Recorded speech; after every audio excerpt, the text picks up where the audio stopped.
جنوبی سوڈان میں بھوک اس حد تک بڑھ چکی ہے کہ بعض لوگ زندہ رہنے کے لیے وہ چیزیں کھانے پر مجبور ہیں جو عام حالات میں ناقابل تصور ہیں۔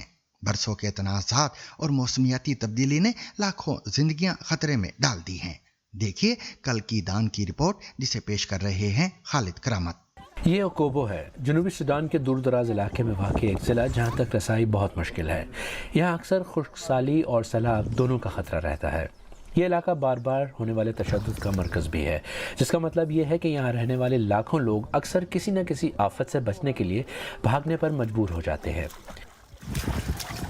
یہ خاندان ہمسایہ ملک ایتھیوپیا سے واپس آ رہے ہیں، جہاں انہوں نے پناہ لی تھی۔ خوراک کی کمی یہاں ایک دیرینہ مسئلہ ہے اور اوکوبو ٹیچنگ ہسپتال میں طبی سہولیات بھی محدود ہیں۔ نیالیت کو مہینوں اپنے بیٹے کو بھوکا اور بیمار ہوتے دیکھنا پڑا۔ اس رپورٹ کی فلم بندی کے 2 ہفتے بعد اس کی موت واقع ہو گئی۔ مجھے معلوم تھا کہ میرے بچے کی حالت بہت خراب ہے کیونکہ میرے پاس اسے دینے کے لیے کچھ نہیں تھا۔ میں جانتی تھی کہ میرا بچہ میری آنکھوں کے سامنے تکلیف اٹھا رہا ہے۔ وہ بھوک سے روتا تھا، میں کچھ نہیں کر سکی۔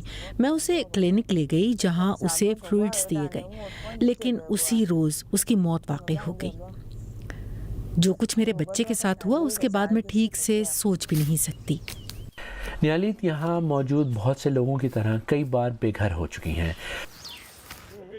حکومتی افواج اور مسلح گروہوں کے درمیان شدید لڑائی نے امدادی تنظیموں کو علاقہ چھوڑنے پر مجبور کر دیا۔ ہسپتال لوٹ لیے گئے اور کھیت جلا دیے گئے۔ یہاں جھڑپوں میں اس وقت شدت آئی جب جیل میں قید ایک اپوزیشن لیڈر کے حامی 2 مسلح گروہوں نے حملے کر کے کئی علاقوں پر قبضہ کر لیا۔ فوج نے فضائی حملوں اور بڑی تعداد میں فوج کی تعیناتی کر کے جواب دیا۔ خوراک کی کمی مزید بڑھ گئی ہے اور بہت سے لوگ گھاس اور کنول کے پھول کھانے پر مجبور ہیں۔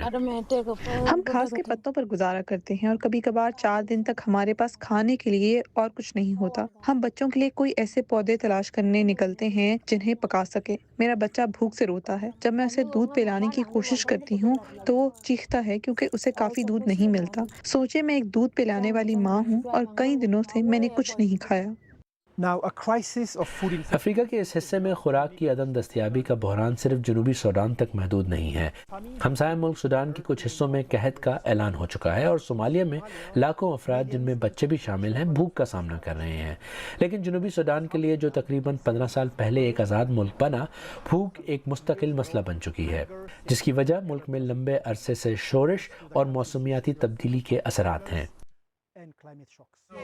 اقوام متحدہ کے 3 اداروں کی ایک حالیہ رپورٹ سنگین صورتحال کی نشاندہی کرتی ہے۔ بہت سے لوگ جن میں 20 لاکھ سے زیادہ جنوبی سوڈانی بچے شامل ہیں بھوک کا شکار ہیں۔ ملک کا انتہائی کمزور سڑکوں کا نظام امداد کی ترسیل کو مشکل بنا دیتا ہے اور اسی وجہ سے یہ ریکارڈ کرنا بھی دشوار ہے کہ کتنے لوگ بھوک سے پیدا ہونے والے مسائل کی وجہ سے موت کا شکار ہو رہے ہیں۔ یہاں اموات کا باقاعدہ ریکارڈ موجود نہیں ہے، لیکن زمینی سطح پر ہمیں کمیونٹی کے لوگ، خاص طور پر خواتین سے پتہ چلا ہے کہ کچھ نے اپنے بچے کھو دیے ہیں۔ ہمیں جنوبی سوڈان کو نظر انداز نہیں کرنا چاہیے۔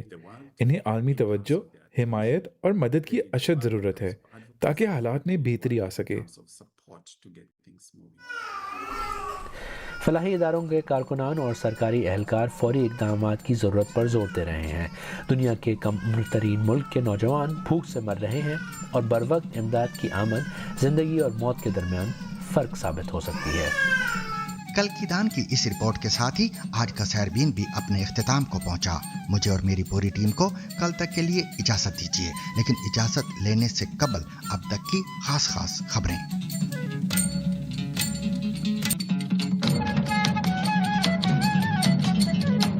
ایرانی سرکاری ٹی وی کا کہنا ہے کہ کم از کم 3 غیر ملکی آئل ٹینکرز جو بغیر اجازت آبنائے ہرمز سے گزرنے کی کوشش کر رہے تھے، پاسداران انقلاب کی وارننگ کے بعد واپس چلے گئے ہیں۔ گزشتہ روز سنگاپور کے جھنڈے والے ایک جہاز پر نامعلوم سمت سے داغے گئے ایک پروجیکٹائل سے حملہ کیا گیا تھا، جس کے بعد اقوام متحدہ نے آبنائے ہرمز میں 11,000 ملاحوں کو بچانے کا اپنا مشن معطل کر دیا تھا۔ تہران نے اس حملے کی ذمہ داری قبول نہیں کی، تاہم اس نے ایران کی اجازت کے بغیر